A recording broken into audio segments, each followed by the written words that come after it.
अस्सलाम वालेकुम दोस्तों। आईएलटी लीग में यानी यूएई की जो लीग है उसके अंदर ऑक्शन उनकी मुकम्मल होगी और सिर्फ 3 पाकिस्तानी क्रिकेटर्स उसमें ऑक्शन में खरीदे गए हैं। उसमें फ़खर जमान, नसीम शाह और हसन नवाज जो हैं वो शामिल हैं। फ़खर और नसीम की कीमत जो लगी है वो $80,000 है और हसन नवाज की $40,000। यकीन माने मैं बड़ा हैरान हुआ हूँ। मैं आपको छोटी सी एग्जांपल देता हूँ। सबसे महंगे अंदर फ्रेचर हैं जिनकी $2,60,000 है और यहाँ पर फ़खर जमान की 80 है। ऑलमोस्ट कह सकते हैं आप कि $2 लाख का फ़र्क है।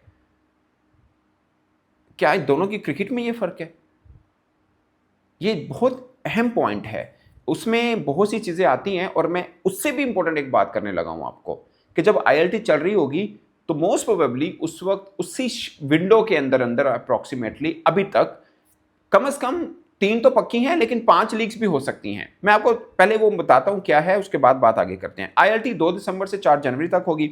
एसए टी20 26 दिसंबर से 25 जनवरी तक होगी। बिग बैश 14 दिसंबर से 27 जनवरी तक होगी। अब बांग्लादेश प्रीमियर लीग और लंका प्रीमियर लीग इन दोनों का शेड्यूल आना बाकी है, मगर विंडो इनके पास भी ये है। इसकी वजह मैं आपको बता देता हूं कि लंका प्रीमियर लीग में जो श्रीलंका के क्रिकेटर्स आईएलटी के लिए रजिस्टर्ड थे वो ऑलमोस्ट सब के सब आउट हुए हैं क्योंकि उनको अपनी लंका प्रीमियर लीग खेलनी है। उसमें हसरंगा और ठिकसाना ये अभी नहीं है क्योंकि अभी इनको शेड्यूल और सब चीज़ें सारी आनी बाकी है, मगर बाकी तमाम प्लेयर्स आउट हुए हैं। जैसे बांग्लादेश के भी हैं, उसमें भी शाकिब वो खेल रहे हैं चूंकि वो बांग्लादेश जाके नहीं खेल पा रहे हैं, और दूसरा तास्कीन है वो हुए हैं, बट मोस्ट प्रोबेबली जब उनका डेट अनाउंस होगी तो वो भी अवेलेबल नहीं होंगे।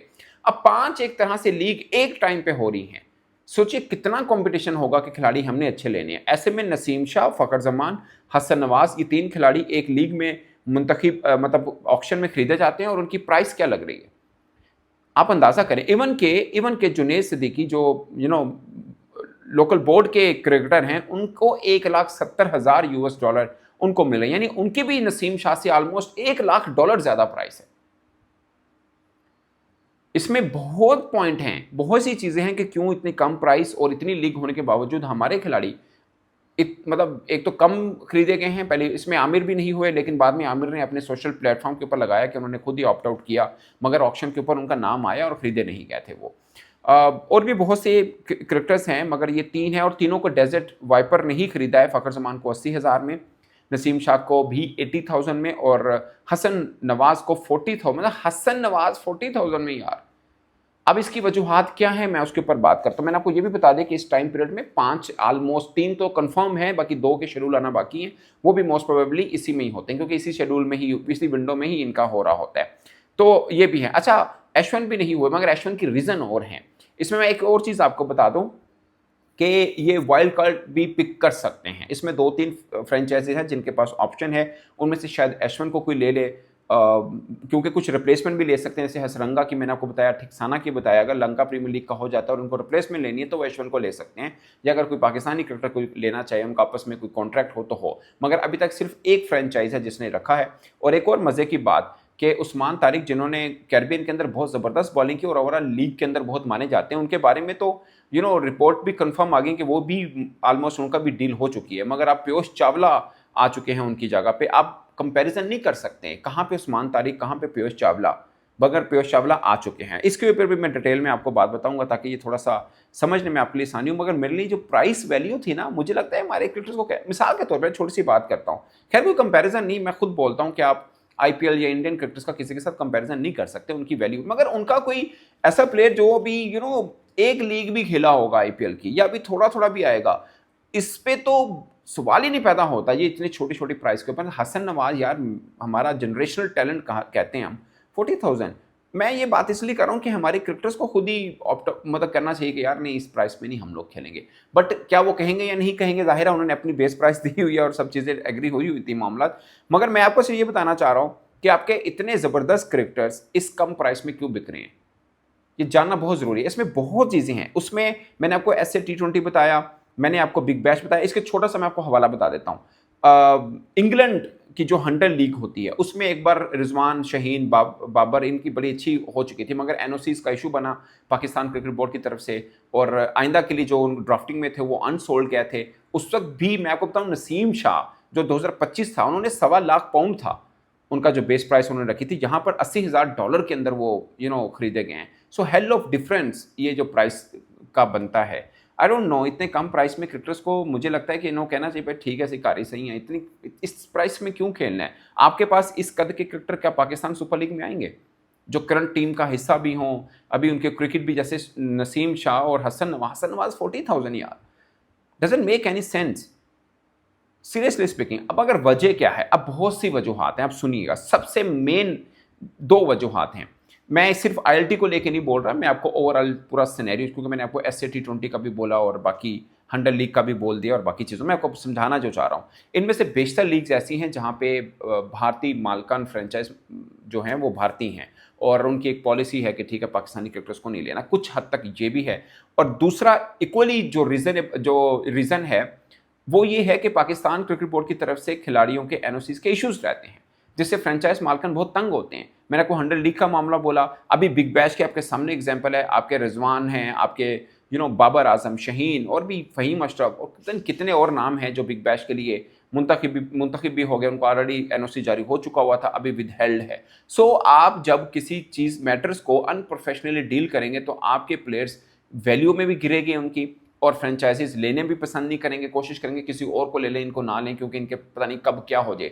ये भी हो सकता है कि खिलाड़ी ने टिकट कराई हो, ये भी हो सकता है खिलाड़ी ने टिकट कराई हो कि फलां कंट्री में जो लीग है वहाँ पहुँच रहे हैं और के फिर पता लगे कि नहीं जी टिकट ज़ाया हो गए, नहीं आ सकता। मैं आपको एक एग्जांपल देता हूँ, मोहम्मद हारिस विकेट कीपर, वो एक लीग की तरफ जा रहे थे, उनको बोला गया कि ठीक है तुम पहुँचो, हम तुम्हें NOC जारी कर देंगे, मगर जब वो पहुँचा उनको NOC नहीं मिला, वापस आना पड़ गया, उनको आना जाना ही हिरा। सोचिए दुनिया में ये मजाक होता है, हमारे यहाँ होता है। और भी बहुत सी और ऐसी एग्जांपल्स हैं, मगर प्राइम रीज़न जो हैं वो ये दो हैं।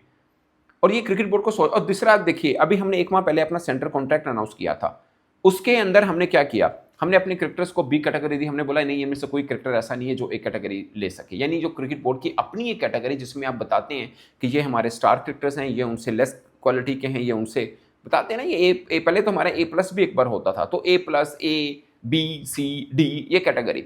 अब A+ छोड़ दीजिए, A छोड़ दीजिए, हमने B से शुरू किया कि हमारे रिजवान, बाबर, शहीन ये सब B कैटेगरी के हैं, फ़खर ये सब B कैटेगरी के हैं। ये हमने फार्मूला इसलिए लेके आए थे कि हम इन क्रिकेटर्स को सबक सिखाएं कि तुम हरन क्यों रहे हो। ये फार्मूला हम इसलिए लेके आए थे, जबकि जब आप इनसे पूछें बोर्ड से कि आपके अंडर टीमें परफॉर्म अच्छी नहीं कर रही, हमारी क्रिकेट नीचे गिर रही है, तो कहेंगे नहीं नहीं, हम देखो वो सीरीज़ भी जीते, हम बांग्लादेश से भी जीते, हम वेस्ट इंडीज़ से भी जीते, हम ट्राई नेशन भी जीते। मगर जब आपको रिवॉर्ड करने की बारी है तो आपने उनको एक कैटेगरी नहीं दी, ये कह के कि नहीं तो अच्छा जीत ही नहीं रहे, अच्छा खेल ही नहीं रहे, तो किस चीज़ की हम दें, परफॉर्मेंस बेहतर करें फिर हम देंगे। तो ये कॉन्ट्राडिक्टरी चीज़ें आती हैं। बट माई पॉइंट इज कि जब आपका अपना बोर्ड ही आपको ऑन नहीं कर रहा, वो आपको डी वैल्यू कर रहा है, तो दूसरे आपको अच्छी प्राइस क्यों देंगे। ये मैंने कल से भी बात कर रहा हूँ, कल परसों से ये बात कर रहा हूँ कि आपने खुद ही कह दिया कि हमारे पास एक कैटेगरी के क्रिकेटर्स ही नहीं है, तो कैसे दूसरे बोर्ड कहेंगे कि हाँ जी, आपका अपना बोर्ड कह रहा है कि ये क्रिकेटर इतनी वैल्यूएबल नहीं है, तो दूसरे बोर्ड आप उसको ज़्यादा कीमत लगाएंगे? I don't think so. क्यों लगाएंगे वो? सो ये है। तो मेनली, और चौथी रीज़न, इसको भी हम रूल आउट नहीं कर सकते, हमारे क्रिकेटर्स की अपनी परफॉर्मेंस। अगर वो परफॉर्म नहीं करेंगे, अगर उनकी क्रिकेट गिरती जा रही है, तो फिर फ्रेंचाइज मालकन खाते के लिए कि भाई ठीक है फॉरेन क्रिकेटर आ गया इसमें, वो खाना पुर करने के लिए तो ले सकते हैं, फिर प्राइस वैल्यू गिराएंगे। मगर आप हॉट केक नहीं है, फिर आपको हॉट केक बनना है तो आपको अच्छा परफॉर्म करना पड़ेगा। लाइक अभी एशिया कप खत्म हुआ है, शायद एक दो क्रिकेटर्स, फहीम ने बेहतर परफॉर्म किया, शहीन ने बेहतर किया, मगर ओवरऑल ये तो कुछ ज़्यादा बेहतर है नहीं है हमारी परफॉर्मेंस। अगर आप इसमें कुछ स्टार बनते हैं, फ़र्ज़ क्या जो अभिषेक शर्मा खेले, हमारा कोई क्रिकेटर या बल्लेबाज खेलता, उसकी वैल्यू बढ़नी थी, शायद प्राइस भी थोड़ी बढ़ जाती है। अगरचे फ़खर ने और साहबजादा फरहान ने थोड़ी बेहतर इनिंग्स खेली है, मगर फ़खर देखिए 80,000, आई डोंट नो फ़खर भाई मतलब कम प्राइस में क्यों खेलना है? ठीक है, हमारी बाकी फ्रेंचाइजेस, बाकी जो लीग्स हैं उसमें भी हमारी पकड़ कम ही है, क्योंकि वो भी बहुत ज़्यादा इंटरेस्टेड वैसे हों या ना हो अलग बात है, मगर कुछ पॉलिसीज़ बन चुकी हुई हैं, कुछ चीज़ें हो चुकी हुई हैं।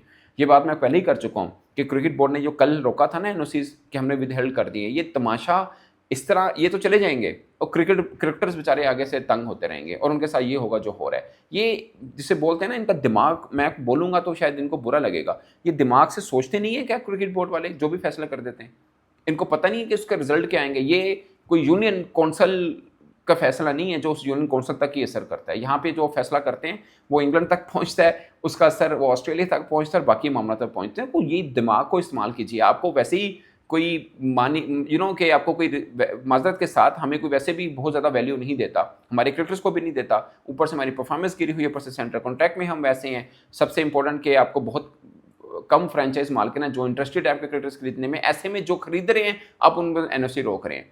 सो ये बहुत और चीज़ें चल रही हैं जो आम क्रिकेट फैंस को मालूम नहीं है, क्रिकेटर्स को मालूम है, पाकिस्तान क्रिकेट बोर्ड को मालूम है, उसके बावजूद हम ये सब कर रहे हैं। और एक और असर भी सोचिए, आप जब हमारे क्रिकेटर कहीं और खेलने जाएंगे, फर्ज किया, और आप एनओसी रोक लेंगे, वापस बुला लेंगे, या आप एनओसी नहीं देंगे या हर्डल करेंगे, तो क्या उस फ्रेंचाइज जैसे ऑस्ट्रेलिया, वो तो डायरेक्टली खुद इन्वॉल्व है ना, उसने तो मालकन को नहीं बांटा हुआ।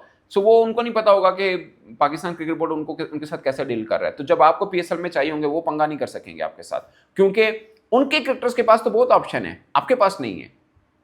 लाइक ऑस्ट्रेलिया के क्रिकेटर जिसको आप लेना चाहेंगे, अगर पाकिस्तान सुपर लीग चल रही है, उस जो अभी तक लग रहा है कि हम आईपीएल के पैरेलल चलाएंगे, तो जो बचा खुचा होगा वो हमारे पास आएगा। उसमें भी जो उधर इंजरी होती है वो फिर हमारा क्रिकेटर जो मेन हमारे पास पीएसएल आता है वो उठा लेते हैं। लास्ट टाइम भी ऐसा हुआ था। कार्बन बोस्ट की एग्जांपल ले लें, साउथ अफ्रीका का जो हमने लिया, शायद पेशावर जलमी ने लिया था, मगर वहाँ से प्रॉब्लम हुआ आईपीएल के अंदर एक फ्रेंचाइज को, उन्होंने उसको उठा लिया, आपके साथ डील की हुई, उन्होंने उधर निकल गया वो। फिर ऐसे ऐसे प्रॉब्लम होंगे, एक तो पैसा भी हमारे पास नहीं है, दूसरा बोर्ड के साथ ताल्लुकात हमारे अच्छे नहीं है, तीसरा आपका क्रिकेटर कहीं पे जाता है उसको खरीदार अच्छे नहीं है, बहुत सी चीज़ें हैं।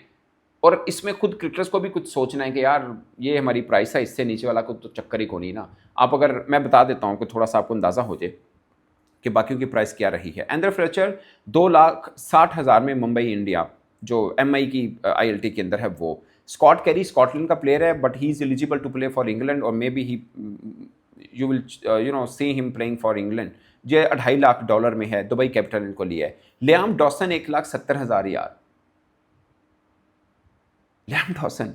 जुनैद सिद्दीकी एमिरेट्स का क्रिकेटर है, 170 के शारजा ने इसको लिया है, और ये आरटीएम में लिया शारजा वॉरियर ने इसको। रोहित बड़ा अच्छा बॉलर है, 1,40,000 में, और आरटीएम किया है इसको भी एमआई ने, ठीक है। ऐशवन का कहा यह गया है कि पुल आउट किया है उन्होंने, क्योंकि उसके पास ऐसे T20 की भी है, या हो सकता है वो फिर बिग बैश पूरे का पूरा सीजन खेले, जो भी उसका मामला चल रहा होगा। सो मुंबई इंडिया के पास 2 वाइल्ड कार्ड ऑप्शन हैं, डेजर्ट वाइपर के पास 1 वाइल्ड कार्ड ऑप्शन है, वो हसरंगा को रिप्लेसमेंट ले सकते हैं। शारजा के पास महीश टेक्साना की एक ऑप्शन है कि वो भी वाइल्ड कार्ड में किसी को उठा सकते हैं, मैं भी ऐशवन को लेने या जिसको भी ले सकते हो, जो भी डील चलती होगी। शारजा ने टेक्साना, सॉरी मैं बता चुका हूँ, उसके साथ ऑप्शन है कि वो उसको कर सकते हैं। तो लंका प्रीमियर लीग हो रही है, तो उसके अंदर जो क्रिकेटर्स हैं वो, उनकी जो रजिस्ट्रेशन थी, प्री साइन थी, वो उन्होंने ख़त्म की है। स्वाई 2 के, एक हसरंगा और एक ठिकसाना के, वो भी अगर उनके मामला हो जाते हैं तो यहाँ से पुल आउट करेंगे। बाकी मैंने अबू धाबी का आपको बता दिया, उन्होंने उस्मान तारिक के साथ रिपोर्टेडली पहले डील हुई थी, मगर पीयूष चावला जो हैं वो उनको रिप्लेस कर चुके हुए हैं। तो ये सारा है। Mohammad Aamir, I don't know, Mohammad Aamir तो ये कह रहे हैं कि मैंने तो पहले ही पुल आउट कर लिया था, मगर ऑप्शन में उनका नाम आया और वो अनसोल्ड गए, फिर उनके सोशल मीडिया के ऊपर भी चल रहा था कि उन्होंने तो पहले ही पुल आउट किया हुआ है। खैर ये सब तफसील हैं, बट मुझे अपने क्रिकेटर जो 3 खरीदे गए उनकी प्राइस देखकर मुझे बड़ी हैरत हुई है, कितने कम प्राइस में क्यों हमारे क्रिकेटर जा रहे हैं। इस पर दोस्तों अपनी राय कमेंट के सूत्र में जरूर आएगा। मेरी तरफ से इतना, इजाज़त दीजिए, अल्लाह हाफिज़।